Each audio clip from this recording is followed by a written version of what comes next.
Covid-19, un nouveau virus provoquant une maladie infectieuse qui n'avait jamais encore été identifiée chez l'être humain. Il n'existe actuellement aucun vaccin contre la maladie à coronavirus déclarée pandémie par l'OMS.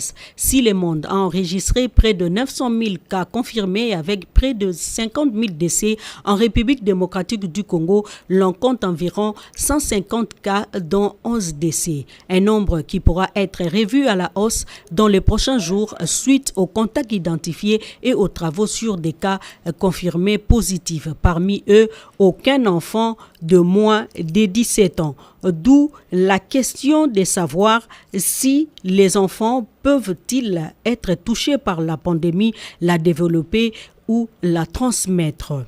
Avec le coronavirus ou le Covid-19, personne n'est épargné.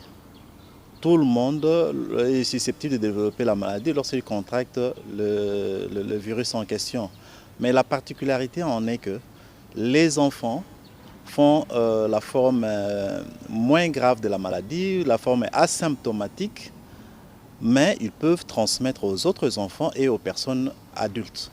Et lorsqu'on évolue dans les années 2012, 2013, 2014, on a eu également une autre épidémie, l'épidémie du Moyen-Orient qu'on appelle MERS-CoV. Et là également, les enfants contractaient le virus mais développaient la forme légère, si vous voulez, la forme moins grave de la maladie.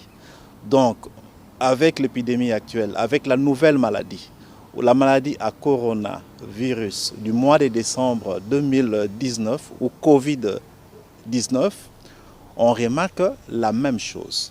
Qu'est-ce qui est à la base de cela? Étant une nouvelle maladie, ça demande quand même des études. On le saura peut-être dans les jours à venir. Les personnes testées positives au Covid-19 peuvent guérir, mais si elles souffrent en plus d'autres pathologies chroniques, elles deviennent vulnérables au virus à cause de leur immunité fragile et ne résistent presque pas. Dans cette catégorie figurent les personnes vivant avec les VIH et SIDA, dont la situation semble pourtant être différente, car bénéficiant déjà d'un certain traitement qui renforce leur immunité.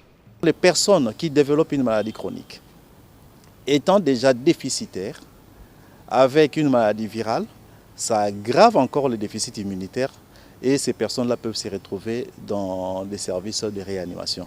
En ce qui concerne le VIH, les études ont montré, même lorsqu'on entre dans les sites du Centre de contrôle de maladies ou les CDC de la Chine, on voit que les personnes infectées par le VIH, il n'y avait pas une différence significative entre ceux qui ont présenté la forme grave de la maladie et ceux qui n'ont pas présenté la forme grave de la maladie. La vitesse avec laquelle se propage la pandémie, tout le monde est concerné par les mesures simples d'hygiène et de protection pour arrêter la chaîne de transmission et réduire les risques de contracter les virus, que l'on soit enfant comme ces petits garçons innocents mais consciencieux.